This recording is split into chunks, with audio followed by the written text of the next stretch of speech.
देश का रक्षा क्षेत्र अब सिर्फ हथियार और जरूरी उपकरण खरीदने वाला बाजार नहीं, बल्कि हाईटेक इनोवेशन का नया सेंटर बनता जा रहा है।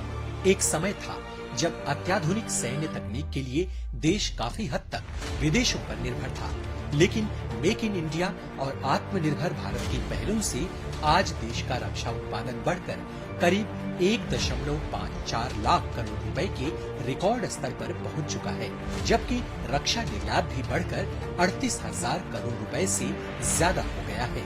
इस बदलाव के पीछे का कारण है देश में ही सेना के आधुनिक उपकरण और हथियार बनाने के लिए सरकार निजी क्षेत्रों और स्टार्टअप्स को बढ़ावा दे रही है।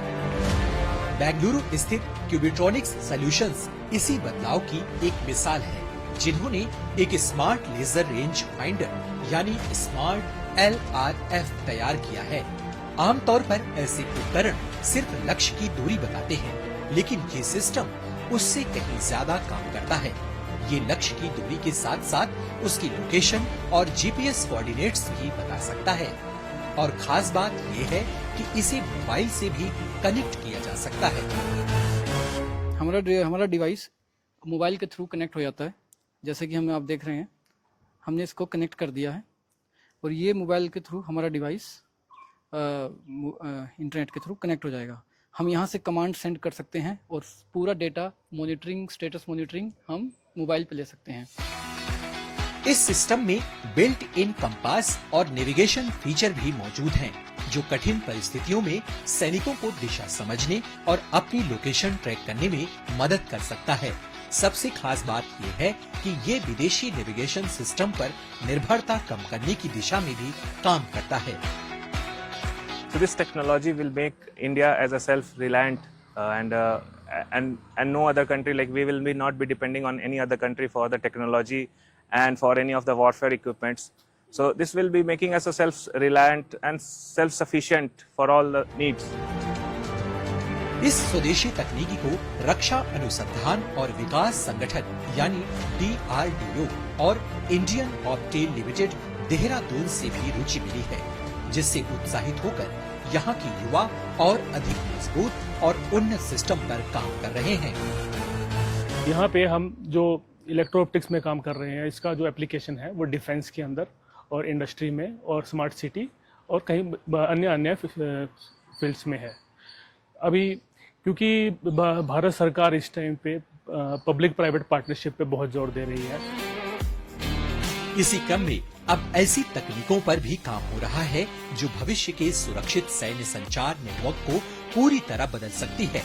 बेंगलुरु का डीप टेक स्टार्टअप कॉस्मिक देश का पहला स्वदेशी ऑप्टिकल स्पेस कम्युनिकेशन इंफ्रास्ट्रक्चर तैयार कर रहा है। आसान भाषा में कहें तो ये लेजर के जरिए डेटा भेजने की ऐसी तकनीक है जो पारंपरिक रेडियो सिस्टम से कई गुना ज्यादा तेज मानी जाती है। आज सैटेलाइट्स भारी मात्रा में डेटा इकट्ठा करते हैं, लेकिन मौजूदा सिस्टम उस डेटा को उतनी तेजी से ट्रांसफर नहीं कर पाते। ऐसे में काफी जानकारी देर से पहुंचती है। यहाँ इसी समस्या का समाधान तैयार हो रहा है। फास्ट स्टीयरिंग मिरर एक ऐसा टाइप का मिरर है जो हमें एबिलिटी देता है कि हम लाइट को सबसे ज्यादा लेवल तक हम कंट्रोल कर पाएं इन टर्म्स ऑफ रिफ्लेक्शन। और इसका एंगल हम आपके बाल से भी छोटे लेवल तक हम इसकी एंगल और इसकी रिफ्लेक्शन कंट्रोल कर सकते हैं। इस तकनीक की सबसे बड़ी खासियत इसकी सुरक्षा है।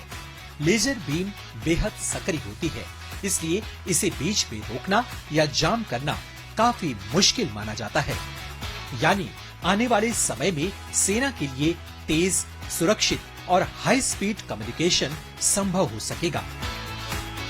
हम जो नॉर्मली लोड करते हैं या रीड करते हैं वो हम डिग्री में करते हैं। 1 डिग्री से भी छोटा अगर हम रेजोल्यूशन पे इसको पॉइंट करना चाहते हैं तो हम इस तकनीक का इस्तेमाल करते हैं। इससे हम लेज़र पॉइंटिंग का इस्तेमाल बहुत अच्छे से कर सकते हैं। ये हमारी सेनाओं के लिए पॉइंटिंग, शूटिंग एंड ट्रैकिंग तीनों में यूज हो सकता है। वहीं कुछ स्टार्टअप्स ड्रोन और रोबोटिक्स के लिए हाई प्रिसिशन नेविगेशन सिस्टम भी विकसित कर रहे हैं।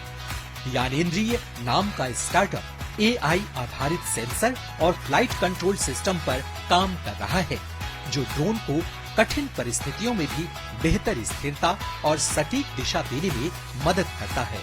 इन तकनीकों का इस्तेमाल सिर्फ रक्षा क्षेत्र में ही नहीं, बल्कि स्मार्ट खेती, इंडस्ट्रियल ऑटोमेशन और सर्विलांस सिस्टम में भी बढ़ रहा है। We have been able to cater to that, and we look forward serving the country better by enhancing these platforms much to an extent so that it can be deployed from unmanned rovers inside the underwater systems to the space satellite systems. Building that navigation stack is our goal, and we look forward building that. Smart sensor हो, laser communication हो या AI आधारित navigation system, Bharat के युवा innovators अब सिर्फ नई तकनीक नहीं बना रहे, बल्कि देश को तकनीकी रूप से आत्मनिर्भर बनाने में भी बड़ी भूमिका निभा रहे हैं।